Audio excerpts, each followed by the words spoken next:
Good afternoon and welcome everyone. My name is Sierra Lamonaco and I am the Alumni Relations Officer with the Faculty of Applied Science and Engineering, as well as the program lead for the Skule Lunch and Learn. First and foremost, I wanted to wish everyone in the audience a very happy new year and thank you all for joining us here today for our first Skule Lunch and Learn presentation of 2025. With alumni tuning in from all over the world, we have guests joining us from 12 different countries, including Australia, Bahamas, Canada, China, France, Hong Kong, Israel, Japan, South Africa, Switzerland, United Kingdom, and the United States. Now, before we start today's presentation, I wish to acknowledge the land in which the University of Toronto operates. For thousands of years, it has been the traditional land of the Huron-Wendat, the Seneca, and the Mississaugas of the Credit.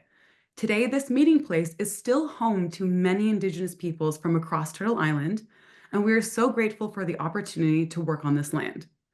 Now, I hope everyone is as excited as I am for today's presentation as we explore the future of autonomous vehicles and address one of the most significant challenges, navigating unpredictable weather. Professor Steven Waslander's innovative research focuses on improving perception in challenging conditions and developing self-aware neural networks, allowing vehicles to make smarter, safer decisions and adapt to real-world scenarios with ease. His work exemplifies U of T's gravity-defined campaign by accelerating discovery and innovation, breaking through barriers in engineering, and redefining what's possible in autonomous systems. Now, without further ado, it is an honor to introduce our MC and chair of the Skule Lunch and Learn, Lori Hevola. A distinguished electrical engineering 65 alumnus, Lori has made an lasting impact on U of T engineering. His dedication, vision, and generosity have shaped our community in profound and lasting ways. For more than a decade, Lori has channeled his expertise and passion to create a vibrant forum where knowledge is shared, ideas flourish, and connections are forged, exemplifying the spirit of collaboration and innovation. So please join me in welcoming Lori Hevola, who will now introduce today's speaker. Thank you, Sierra, for your very warm introduction.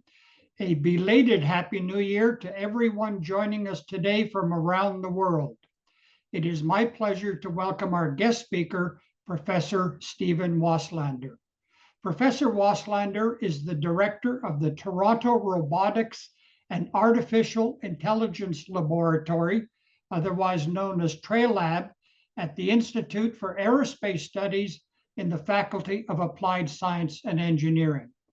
He is a recognized expert in autonomous aerial and ground vehicles, specializing in multi-rotor drones and self-driving cars. With degrees in aeronautics and astronautics from Queen's and Stanford, he founded the Stanford Testbed of Autonomous Rotorcraft, otherwise known as STARMAC, and later the Waterloo Autonomous Vehicle Laboratory, otherwise known as WaveLab, advancing localization, mapping, and multi-robot coordination. Currently at the TrailLab, his research focuses on robust perception for autonomous driving and SLAM with dynamic camera clusters. His work on autonomous driving, including Canada's first university-based self-driving vehicle, the Autonomos, the Autonomos has received awards and media recognition across Canada. And without further ado, please join me now in welcoming our guest speaker, Professor Steven Waslander. Thanks, Lori, and thanks, Sierra, for both of you for those wonderful introductions. Anyways, let's jump right in. I'm looking very, very much forward to sharing with you a lot of the cool work we're doing on autonomous driving at the University of Toronto, particularly with the emphasis on driving in adverse conditions. All right, so for those of you that are far away, maybe you don't remember what it's like to be in Toronto or in Canada in the winter, so I thought I'd start with a little reminder. So this is scenes from 2 years ago now. We had a rather large storm here in Toronto. I think it was on the order of 20 to 30 centimeters of snow that fell. And just memories of the slippery roads, the difficult conditions, the busy traffic is not really abating, and things go can tend to go wrong fairly quickly in this kind of conditions.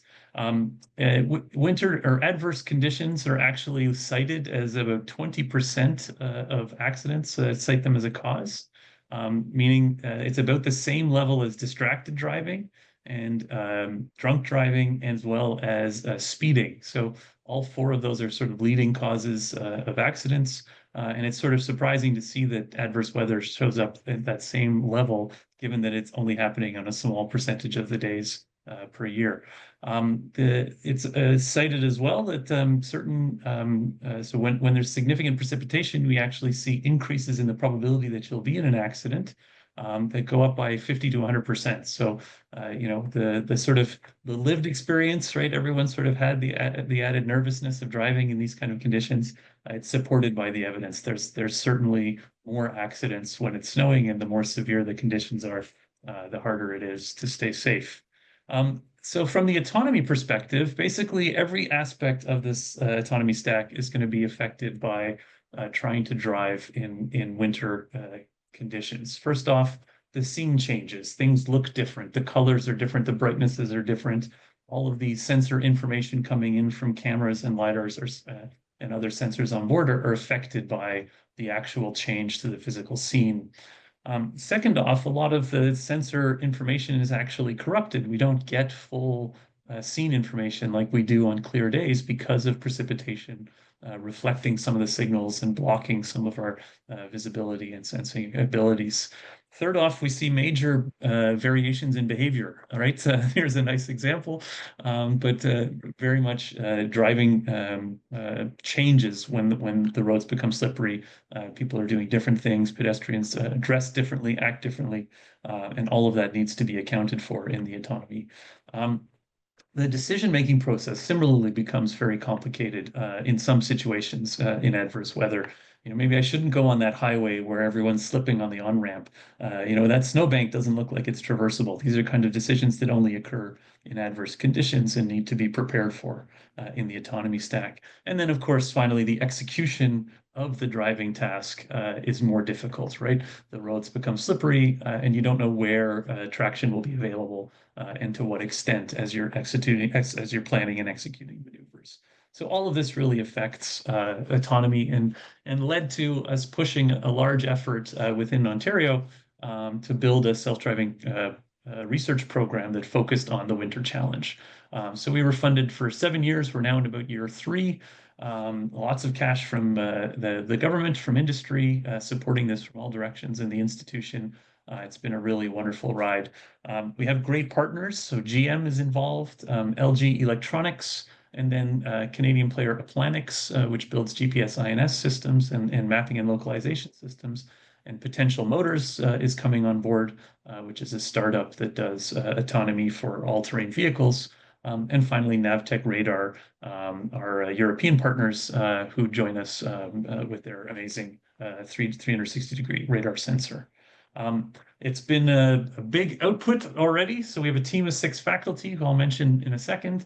And we're at about 35 overall. We've already graduated 19. We're churning out publications with lots of citations, and we've had lots of really fun events, lots of code releases, lots of conference hosted and the like. So it's a really big and active and vibrant community supported by this WinTour program. So the faculty, I would be remiss if I didn't mention them. So my fabulous colleagues, all at U of T, doing amazing work as well. So I focus on the perception end, the sort of the start of the autonomy pipeline. Professor Barfoot is world renowned for his research in localization and mapping, which ensures that the vehicle knows where it is and what the scene looks like around it. Professor Igor Gilachensky has joined us to work on prediction. He's been at the U of T for a few years now, along with Florian Skirty, who does simulation and planning. Both of them are in the CS department. Professor John Kelly was with Tim and I in the Aerospace Institute, along with Nick Reinhardt, who just started last year, and is working as well on planning and reinforcement learning. So we have the whole pipeline covered with these amazing faculty, and lots of really interesting research coming out across the board. Wonderful. So U of T is also an amazing place for autonomous driving in general. The engineering science program has the robotics stream, which trains about 50 to 70 students each year in the fundamentals of robotics.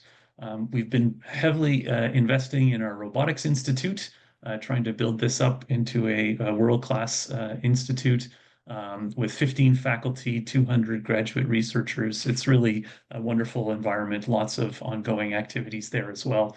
And so if you haven't seen anything from them, you're welcome to come take a look. And if you're ever in Toronto, come visit us, of course.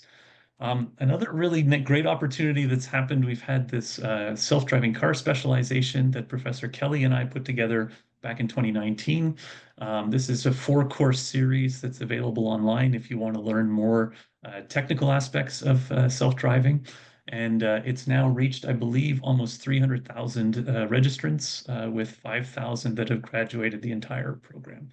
So really proud of that. I don't think there's any way that you can reach that many people without doing a course like that online. And then finally, we have this amazing self-driving car team here at the University of Toronto called All Toronto. They've been, and I'll just give a little bit more on them. They've been competing at the GMSAE Auto Drive competition for the last 7 years. And of those 7 years, they've won the competition 6 times, and they were second once. A small hiccup in the near flawless record. But what's really great about this team is that it allows about 80 to 120 team members per year to learn and get hands-on experience with the fundamentals of self-driving research and self-driving implementation. And so we've trained a huge number of people this way and actually recruited many of these students into our graduate programs as a result. So they get a really good experience through the undergrad program working with the Toronto team. Awesome. Okay, so that's a little bit of a summary of what life is like at U of T and what's funding all of this this work in self-driving in winter. And so for the rest of this talk, what I was hoping to do was essentially walk through 4 little stories of some of the research that's going on in my lab, and how we're basically trying to quantify and understand how winter is affecting autonomous driving. So the first story I'll talk about the development of data sets. This is a fundamental tool for any machine learning challenge, right? First, collect the data, label the data to figure out what the task is, and then train networks on that data. So we'll talk about those data sets a little bit. Then I'll move into some of the mitigation strategies for refining the point clouds that are available from LiDAR when the snowfall starts to affect them. And then I'll move on into sort of my bread and butter, the object detection work, where we're looking at object detection in adverse conditions and trying to understand the limits of that object detection performance using probabilistic reasoning. So let's jump in. Here we go. All right. So to get started, I wanted to basically lay out the structure of an autonomy stack for self-driving. So we start, of course, with the sensors and the hardware on the vehicle. We're going to use sort of 3 principal sensors to detect the environment around us. These are a camera and LiDAR, which shoots a laser out into the world about 1 to 2 million times a second, and recovers a single depth point at each of those locations, and then uses that to construct what we call a point cloud, so a cloud of points that have precise depth information associated with them. And then we have radar as well, which works similarly, sending out radar signals into the environment and waiting for echo to return, and we get both position and velocity off of radar information or off of radar returns. In addition, we have sensors that capture the vehicle's motion, so GPS, INS, similar to your phone, but often with higher reliability and redundancy. And then we have additional sensors such that capture the vehicle states. So, what is the shifting, what gear are you in, or the brakes being applied? What's the steering angle? And what are the wheel rotation rates, the odometry associated with those? So all of that information then flows into the perception stack, And this we can build up out of many different pieces. So we have object detection, trying to identify all of the dynamic or moving objects in the scene that are important. So vehicles, pedestrians, cyclists, trying to capture all of the signs as well, and traffic lights. All of those objects impact our driving decisions. We then have segmentation. This allows us to identify drivable surface area, sidewalks, so expected areas where pedestrians might be, lane markings, etc. And all that segmentation helps us to refine our object detection as well. And then we have localization, which tracks our own motion relative to a predefined map. And that map is usually in the form of an HD map, which tells us exactly where all the lanes are, which we can confirm, obviously, through the segmentation, but which we have sort of in advance, a fixed model of what the world is supposed to look like, which gives us a huge shortcut in terms of the computation we have to do on board the vehicle. We take all this sort of instantaneous information, so all of this stuff that can be collected from single camera, LiDAR, and radar scans, and we pass that into a temporal perception module, which covers basically tracking and predicting of how those objects are moving through the scene. And similarly, we have sort of almost a backup method of mapping, so known as occupancy mapping, which basically just tells us where stuff is and isn't, which we can sort of think of as a redundant technique for separating our vehicle from the environment around it. Okay, so this gives us this world view. We can see where everything is, where we are, and how we're moving, and we can make predictions about what's going to happen next in the scene around us. And we pass all that over to our planning stack, and this we can break down into behavior planning, motion planning, and vehicle control. And you can tell by the nice pictures in the perception stack and the not so nice pictures in the planning stack that I'm a perception guy. So I'm going to focus my attention on that perception area. But clearly there's a lot going on in behavior planning, motion planning, and vehicle control as well, which my colleagues will hopefully talk to you about at some other time in the future. Okay, so we can take advantage of the Toronto team one more time and have a look at their performance in one of the earlier competitions. They did a really nice video of the pedestrian challenge. So here's the vehicle operating and detecting a pedestrian. This is actually a dummy on a remotely controlled cart. And what we see here is we see the planning process happening for the vehicle on that HD map, right? So as it's entering an intersection, it's detecting pedestrians, it's detecting lights. It's planning its route, waiting for the light to change. Once the light changes, it gets a green path that it's planned, and it can now navigate around the corner through the exit point for the intersection and travel further along. So here comes that pedestrian again, and gives you a sense for sort of how the whole system is going together, right? All of these pieces are adding up and combining, and then in the end, leading to a viable plan for the vehicle. Awesome. But in order to be able to do this kind of thing in winter, we need to really understand whether or not our perception systems are going to perform as expected when we hit these conditions, right? So as we know from human driving experience, this is definitely not the same and certainly not as easy as driving in benign conditions. And so having a good sense for what's going on at the sensor level is critical in order to drive safely in winter. So the Canadian Adverse Driving Conditions data set was developed with data that I collected while I was still at the University of Waterloo. I transitioned to Toronto in 2018, and then we refined and labeled all of that data and then released it eventually while I was at the University of Toronto. So we have 8 cameras pointing in all directions out from the vehicle. We have a 360-degree LiDAR that captures the depth to everything in the scene around the vehicle.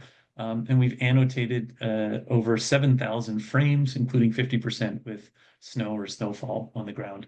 And this means there's 281,000 cars, 20,000 trucks. There's some big numbers, a lot of stuff going on in these scenes. And so you can sort of get a sense here below of what that weather looks like. And you can see not only that, there's snow cover on the lane markings, there's snow on the roofs of cars, but there's also a lot of backscatter in the LiDAR scans. And at first, this looked like a real problem to us. So here's some examples of some of our object detection networks running on different scenes from that Canadian adverse driving conditions data set. So this is a fall scene with relatively benign weather. Here's a winter scene similar to the one we were just watching. And then finally, here's one of the worst conditions where we had heavy snowfall, wet snow, lots of spray, and within about 5 minutes without windshield wipers, right? The cameras were fully occluded with snow attaching to the lens, so making it quite challenging. And what I find fascinating about this one is that we're still able, with this off-the-shelf detectors that we've been using, we're still able to detect these two vehicles, but somehow this one gets lost. So it's interesting. It shows that there's a way forward here, that things will work, but they may not work as well as we're used to, which we need to be aware of. So this is one of the LiDAR point clouds, again, with all of the labeled data for the vehicles and pedestrians that are in the scene. And what we're going to do here is we're going to fly into it. So the center of that circle on the ground is where the vehicle is currently located. And what you can see is there's a lot of this sort of speckling, this backscatter in the point cloud near the vehicle. But if you navigate around the outside, you see that the point cloud is actually fairly consistent with what it should look like. It's capturing the actual objects in the scene. And this is happening because the way LiDAR works is it shoots a laser pulse out and waits for a return. And when that return reaches a certain threshold, it will trigger a depth reading. And that only happens if you get enough light returning. And so as the laser shoots out further and further into the world, that light actually dissipates a little bit. And so at some point, the snowfall is too small to reflect enough light to get all the way back to the sensor and record a valid reading. And so we only see corruption of the point clouds near the vehicle, as it turns out, which is kind of encouraging, right? So we'll talk about that a little bit more when I start talking about LiDAR corruption mitigation. A second data set was being developed at the same time that I was furiously working on mine, and that was Professor Barfoot. And he was looking at the localization and mapping challenge in adverse conditions. And so here we're less interested in where all the vehicles are and pedestrians are, and are much more interested in how the vehicle itself is moving and how precisely we can map the world around us. And so what Professor Barfoot did was he aggregated 47 sequences of the exact same 10-kilometer driving route across all the different seasons. And so this would then allow him to evaluate whether he could track his motion along that route, from a map constructed in good weather conditions and see how it performed in adverse conditions. The other thing he did was he used a much higher density LiDAR, and he used a 360-degree radar sensor. And both of these are fascinating new sensors that have come out in the last couple of years. And so this it's sort of novel techniques that we can then apply because we have much more rich information about the environment that we're traveling through. So he performed localization from the radar sensor to the LiDAR point clouds. And why would he do this? Well, it turns out that radar is extremely good at traveling through precipitation. It is barely affected by precipitation. In fact, there's nice examples of the same driving route looking nearly identical in the radar scans from one weather condition to the next. However, the challenge is that it's a lower resolution sensor, and it has a lot of its own artifacts that are still poorly understood from a robotics perspective. And so overall, it leads to slightly less accurate estimation of the motion of the vehicle. But when you combine it, when you use LiDAR and radar, so maps constructed from LiDAR and radar on snowy days, you can end up doing quite well. And so these are some fascinating things that Professor Barfoot's been working on in this space. Oh, what's going on? There we go. Excellent. We've taken that same data set and we've taken that same principle of using the routes in good weather and in adverse weather to start looking at the lane detection problem in winter. And so here you can see some examples of lane detection being performed on the benign conditions in the top, some precipitation in the right, and then finally on snow-covered roads in the bottom. And here what we're doing is we're not actually trying to detect the lane markings in the snowy conditions. but instead we're projecting the expected lane markings onto the image based on knowledge of where the vehicle is and based on the maps that we constructed when the weather was good. And so what we're able to see is that not only did the student actually drive right over the middle line, that's an aside, but we can actually use the curb information to infer where the lanes should be. And so it should be possible to actually detect and project the right lane markings if we know what we need to project, just from knowledge of where we are and what's happening in the scene around us, even if those lane markings aren't 100% visible. So we're quite excited about this as a way to extend the ability to track and drive on lanes, even when they're hard to see in winter conditions. Wonderful. Okay, so that's story number one. All right. I may need to speed up a little. I'll see if I can drop off some of the details later on. So the second story I wanted to talk about was, as we've seen a lot of corruption to the LiDAR point clouds. And this happens, as I was describing, because of the backscatter effect, right? Because light reflects off those snow points, snowflakes directly and returns to the sensor. And because of this sort of extra noise, it was assumed that it would be difficult to actually perform detection and segmentation on this kind of information. And so we immediately looked for a way to remove this sort of fairly, structurally simple noise pattern on the LiDAR data. So we looked through the literature. Nobody had done anything like this to LiDAR data before. And so we applied a lot of vision techniques, which by default assume that the density of information in the filtering channel is roughly consistent in the horizontal and the vertical directions. And of course, with the LiDAR, that's not even remotely true. The further away you get from the LiDAR, right, the significantly less dense the points are that are returned to you. And so what we managed to do was simple modifications to existing filters that adjusted for this change in density of the LiDAR point cloud and allowed us to essentially filter out the noise near the vehicle extremely well, while retaining all of the structural information and all of the object information in the point cloud further away. So this was a nice coup. I remember my master's student saying it was almost too easy, and he didn't even want to publish it, but we published it. It's been a great paper, and it spurred a whole bunch of ongoing research to do this even better. But what it allowed us to do essentially was remove that snow corruption of the LiDAR point clouds, and we could then construct maps using the cleaned up point clouds that could be used at other times of the year. So it meant that both our localization and our map building were able to be refined without any concern, which was really a nice result. Yeah. Lovely. Okay. And to make sure that we were doing it right, in one of the sort of the most evil things I've done as an advisor, I asked my students to hand label LiDAR point clouds and determine which of the points in these 70,000 point scans were snow and which were not snow. And after a few weeks of serious whining and complaining, they managed to get through, I think it was 10 total scans, and the results were very compelling. So what we see here essentially is, with our dynamic radius outlier remover filter up to a range of about 12 meters, we can see that 90% to 80 to 90% of the points that we're removing were actually manually labeled as snow as well. So that's a really nice percentage, right? We're really getting close to exactly what we wanted to remove.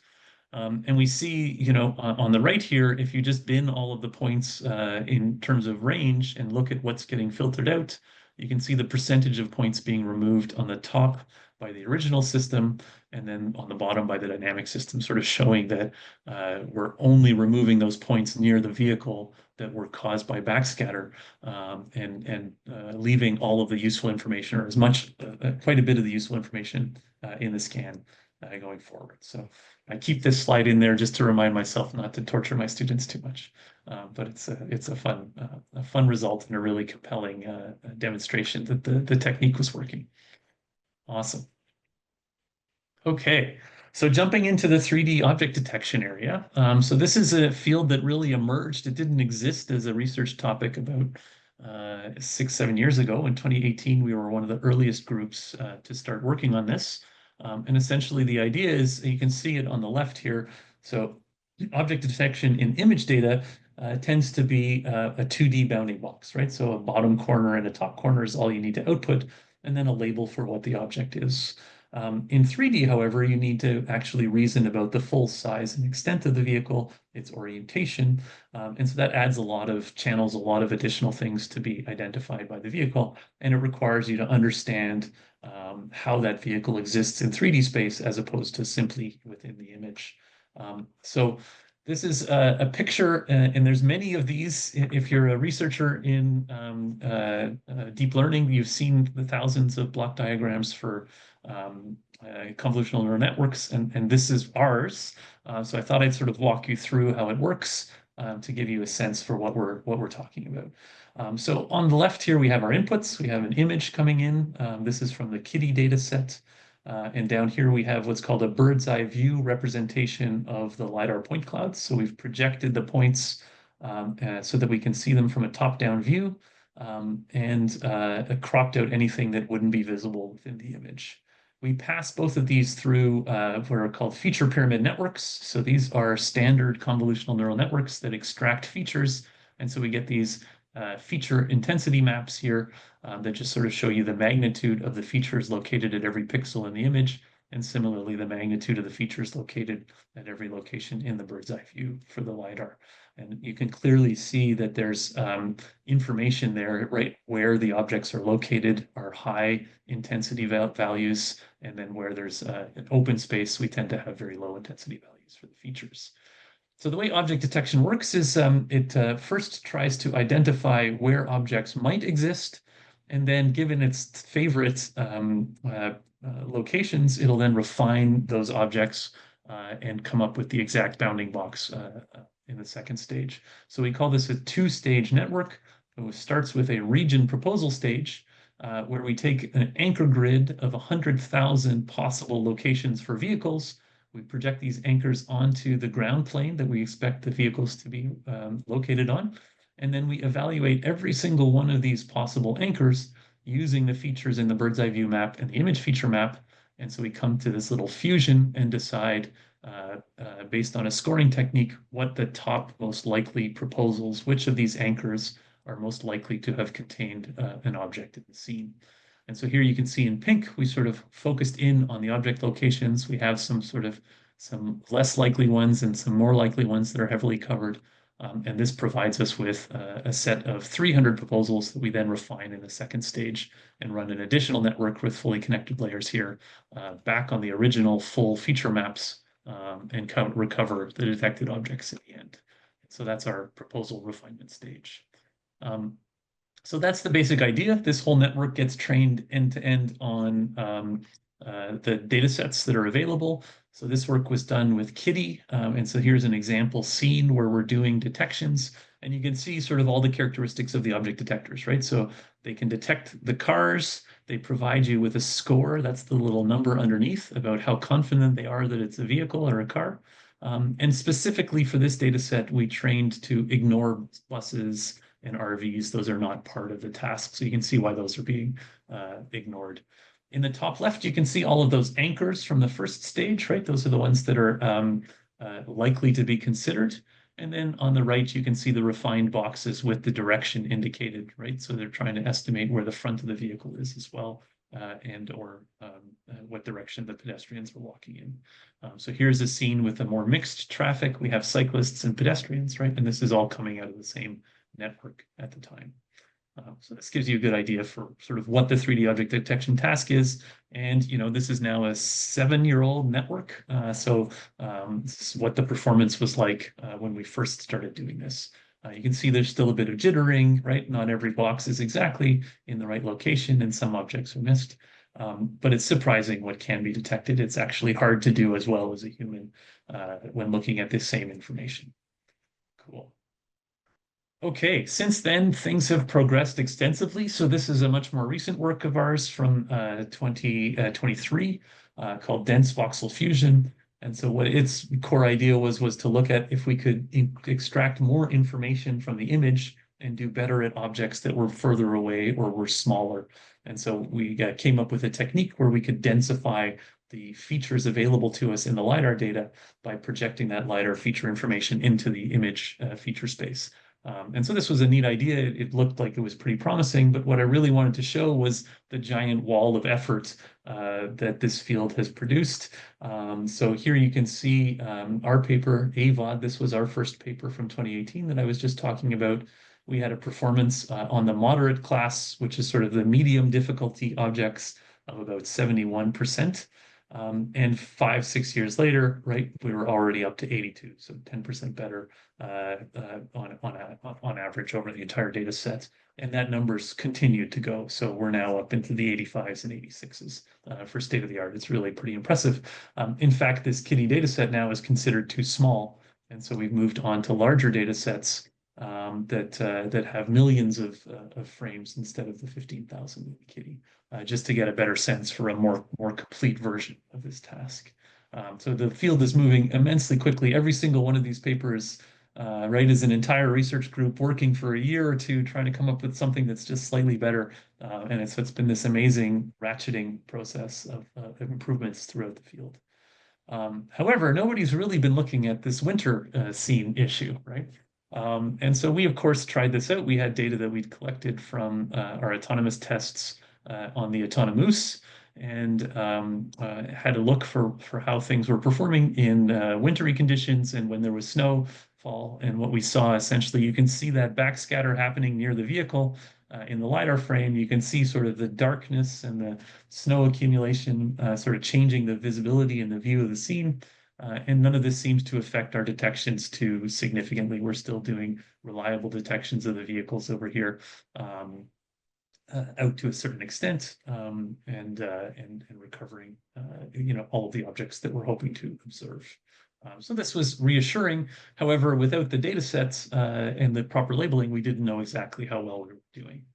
And so thanks to CADSI, the Canadian Adverse Driving Condition Dataset, we're now able to evaluate this, and we found some pretty interesting stuff. So the Canadian Adverse Driving Condition Dataset gives us performance here on the same sort of LiDAR point clouds. These numbers are comparable to the ones we were just looking at of, say, 85 and 91 on cars alone. And so that's almost better performance than we saw on the kitty data set. But what's happening here is that the vehicles that are required to be detected are easily visible within the environment. So it wasn't as difficult an environment. There was less occlusion in the scenes, and so that's increasing the ability of the detectors. Looking at some of the others, however, we see significant drop-off truck performance.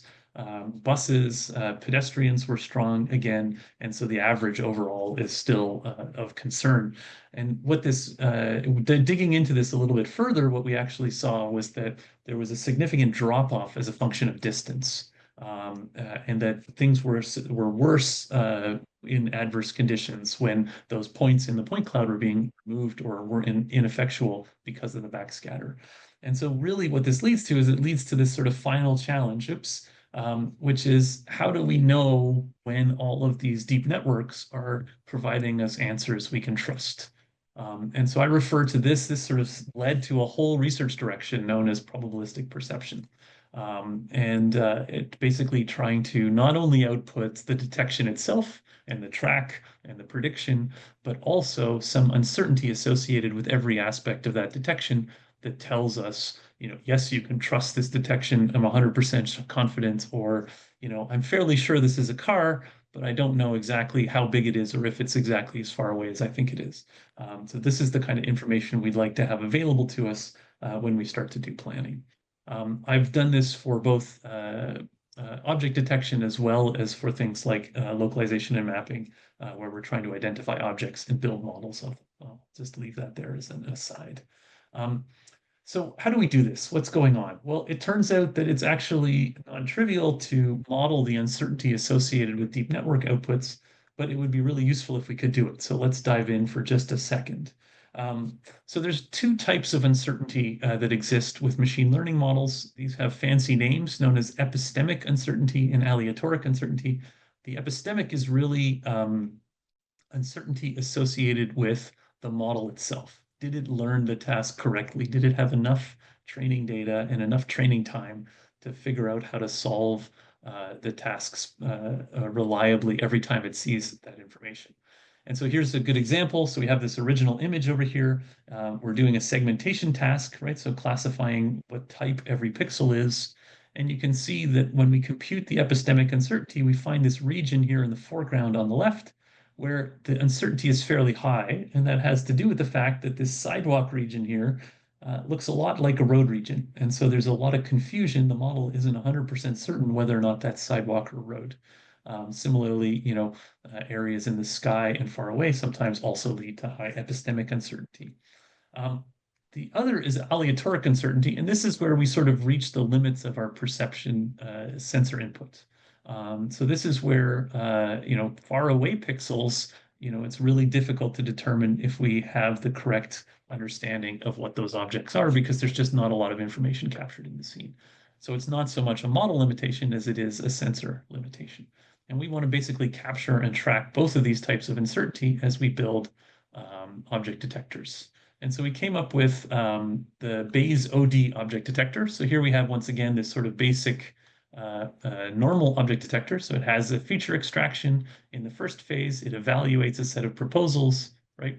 In the second stage, it classifies and regresses those, and then gets a set of detections, and then it picks its favorite detections and outputs those as the result, right? So what we're going to do, and in the interest of time, I'll just jump ahead here, is we're going to modify that network so that it can also output the uncertainty associated with those bounding boxes. So we'll start from anchors that have some default uncertainty associated with them. We're going to modify our detector to do two things. First, it's going to output in the second stage both classification and regression for the bounding box, as well as a variance on every one of the parameters in this second stage. So it's going to literally try to model the outputs and produce an accurate uncertainty on each of those outputs for the bounding box. The second thing we're going to do is we're going to run the entire network multiple times, and we're going to put small perturbations on the weights of the network and on the connections in the network. And what that's going to do is that's going to give us slightly different answers every time we run the network. And if the network is highly uncertain about a result, those slightly different answers will be quite different. And so we'll have a sample around that detection that's going to have a lot of variation to it. And if the network is really certain, even small variations to its weights and to its connections won't have a big effect on the outputs, right? And then we'll have a lot of clustered detections that will all look the same. And so this second piece, this MC dropout piece, gets us that epistemic uncertainty, how certain the model is, whereas the variance piece gets us this aleatoric uncertainty, this how much information is available to us in the image input. And so the combination of these two, of course, then provides us with these reliable uncertainty estimates on the actual outputs. And we take every single one of these detections and fuse them all together instead of just picking a single favorite. And that gives us this robust estimation of the uncertainty here. So this is the idea. It was really exciting at the time, and it's since led to many follow-on works that have had a lot of impact on how we do object detection in real deployed systems. And so here's just a nice example again on that same scene from the Kitty data set, showing you this uncertainty. And what I really like about this, we sort of have categorized the uncertainty into 3 levels.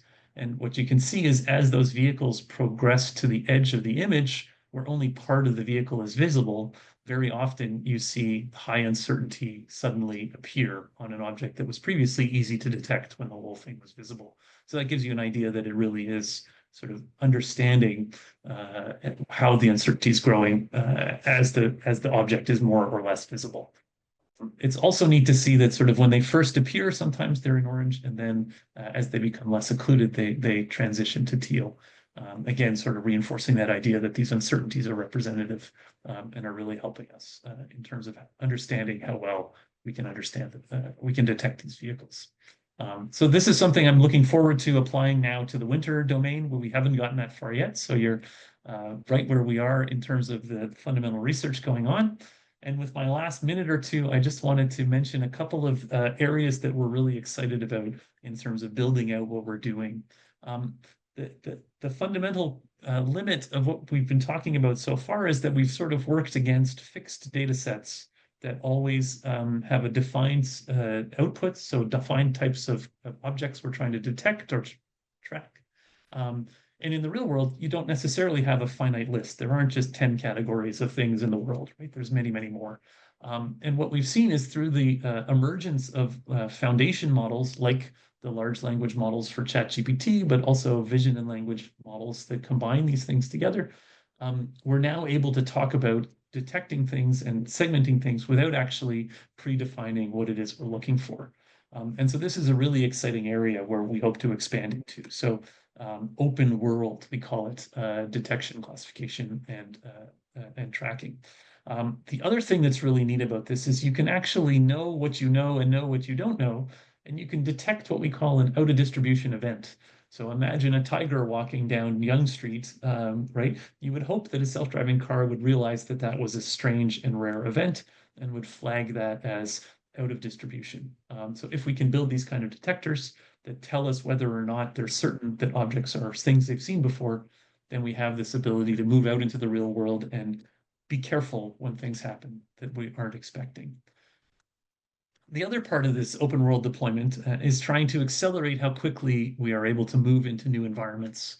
And so right now, the bottleneck really lies around, sort of as I've described through the talk, it lies around having to build data sets, label data sets, and then train against those data sets. And what we'd really like to do is simply collect data in any new environment, flag when it's interesting without having to generate all the labels, and then learn from those interesting scenarios how to adapt our networks to work in that scene without human supervision. And so there's a lot of techniques that we're working on in that area to try to generalize our networks so that they work across this open world setting. Excellent. So I'll leave you with those ideas. So I'll just summarize. Winter driving is hard. We're working at it. Winter has been a great opportunity for us to build out a program in winter autonomous driving. And the robotics community at U of T is really, really thriving. And so with all of that, thanks so much. And I'll leave you I'll look forward to your questions. On that note, I think I will begin with my closing remarks. We had 300 or more than 360 pre-registrants. We had a record number of questions on hand before we even started the meeting. We had a record number of participants online, at one point over 160. Before we close, I would like to thank Professor Waslander for being with us today. A huge thank you to him for his presentation on advancing autonomous vehicle technology to overcome challenges in adverse weather, such as we know here in Canada, paving the way for safer, smarter, and weather-ready self-driving cars. To everyone who joined us today online, we invite you to share your feedback on the Skule Lunch and Learn series.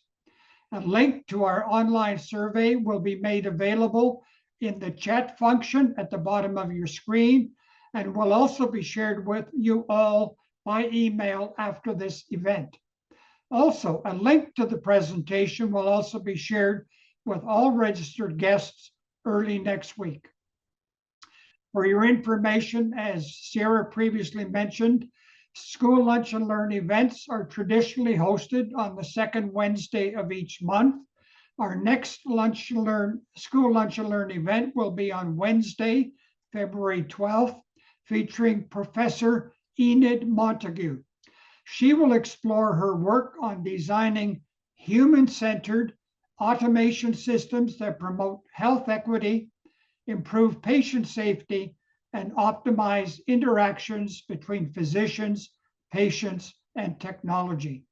In closing, I would like to thank all of you for having joined us for today's presentation and hereby adjourn today's session of Skule Lunch and Learn.